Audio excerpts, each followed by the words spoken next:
Hey, it's me, TB, and today I'm bringing to you another book review. This time it is for Beckoning Blood by Daniel de Lorne. So this is a dark paranormal romance that is gay, and so just to kind of like go over the trigger warnings right at the start, just because there's like lots of like gore, violence, and blood, because it is like a dark paranormal romance with vampires, so obviously they do need to like drink blood. They do kill a few people in here, throughout the book, so there's that too. There's also an abusive parent in this, and it is hinted at that parent maybe did molest one of the children.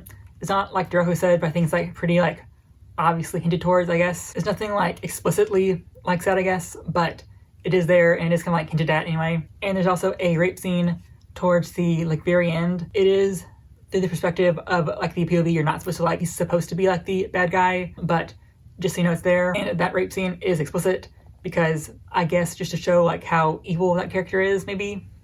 But yeah, it is explicit, so there's that. But also at that point, he's killed like so many people for very like fucked up reasons that you can't really be like surprised, because he's killed like a lot of people by that point. So it's like not really like a shock that he would also rape someone, This does have a happily ever after / a happy for now. I would call it more like a happy for now because like how the book ends, but regardless, the like main couple does end up happily. And our two main like perspectives in this are the two brothers, Thierry and Olivier. There's not a romance between them, so it's not incest. Don't worry about it. Basically following Thierry as he is kind of like trying to find love after the events at the start of the book. Basically, actually, I'm not gonna call this a spoiler because it's got kind of obvious early on once you like get to a certain part. This is basically like a soulmate romance situation.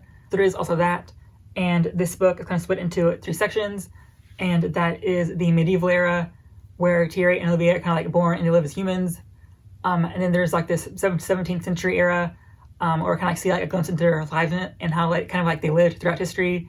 Then you have the present day in Australia, because the author is Australian, so of course. So all 3 sections are like pretty much the same size. I'll say they kind of go in like ascending order according to like length. So like the first section, the medieval section, is probably the shortest, and the present day section is probably the longest. And this is part of a trilogy, and each book kind of follows a different set of couples. So like each book follows a different couple. So like next book, I think, will like kind of do the same like general plot things, because it is hinted towards there's like something bigger going on behind the scenes that we don't really know yet, because this is like book 1. So we're going to figure out what else is like going on behind the scenes in the subsequent books, I assume. So we're following like different couples, but like the same like I guess overarching plot maybe. Again, I haven't like read the other 2 books, so I don't know for sure yet, but I'm like assuming that anyway, And because it is separated into 3 separate sections, I will go ahead and say that it kind of like follows like 3 separate arc structures almost. So like at the start of every section, it's kind of like slow to start off at, because we're kind of like trying to establish like where we are at this point of time, like kind of like setting up the scene for what is to come next. So usually like the start of the section will usually be slower than what follows after. But for instance, because they're so human at the first section, it does go a lot slower compared to the other 2 arcs, just because like they are human still. There's like a lot to do, So just like a fair warning, it is like slow to start, but it all kind of pays off, at least in my mind, because like a lot of the stuff that happens in the medieval era is still relevant once you get to the present day. So there's that too. And while it is separated into like 3 separate arcs, I do feel like we are aware of like a core cast of characters for that specific like era, and isn't like too much to remember, because like there's aren't a lot of characters anyway. So it's like you kind of know who's going to be like a main focus throughout the rest of the book anyway. So it's not like hard to keep characters straight in your head, if that makes sense. So basically now I'm going to go over like what it did right and what it did wrong, just so we kind of know for review purposes, of course. So the vampires in this are like pretty hot, like not gonna lie. So that was always great, but usually, if you've been here a while, you know that I'm a simp for vampires, so no surprise there. And the smut is like very well done. We do have a few sex scenes in this throughout, excluding the rape one, because that one is there too. But there are like